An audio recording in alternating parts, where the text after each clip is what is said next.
Ассалаумағалейкум, құрметті ағайын. Біз бүгін хандар рубрикасын жалғастыратын боламыз. Бүгінгі кезектегі хан Салқам Жәңгір хан. Салқам Жәңгір хан өзі көбіне Есім ханнан кейінгі белгілі қазақтың хандарының бірі. Дейтұрғанменен Есім ханнан кейін оның үлкен ұлы Жәнібектің таққа отырғаны бар. Бұл егер Алтын Ордадан бері мемлекеттік хандық тізбегімізді жалғастыратын болсақ, Есім ханның баласы Жәнібек қазақтың тағындағы үшінші Жәнібек болып есептеледі.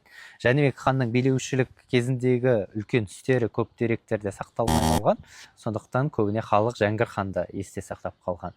Жәңгір ханға Салқам деген есім қойған. Салқам Жәңгір хан өзі бала кезінен, ханзада кезінен, сұлтан кезінен бұл қазақтың ішкі сыртқы саясатына өте беделді болған.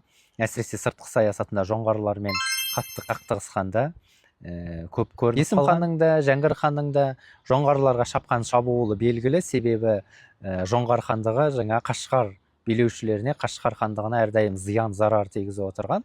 Біздің қазақтың хандары, Есім болсын, Жәңгір болсын, жошы әулетінің үлкені ретінде бұл иеліктерді қорғау міндетіміз деп есептеген. Бір. Екіншісі, оларға тигеннен кейін екінші кезекте бәрібір қазақ хандығына келетін еді.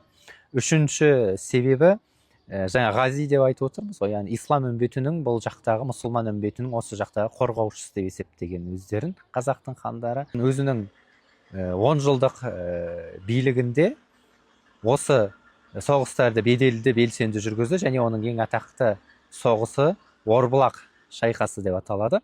Орбұлақ шайқасы 1643 жылы болған.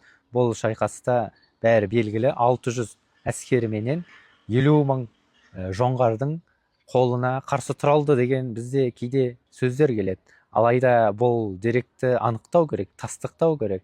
600 әскермен барғаны анық, бірақ басқа әскері болмады деген сөз емес. Басқа әскері болды. Өйткені әскери сарапшылар айтады, ол негізгі әскерін жоталардың ішіне қойып кеткен. Ал 600 әскермен болған Орғазуға алдыңғы шепке келгенде.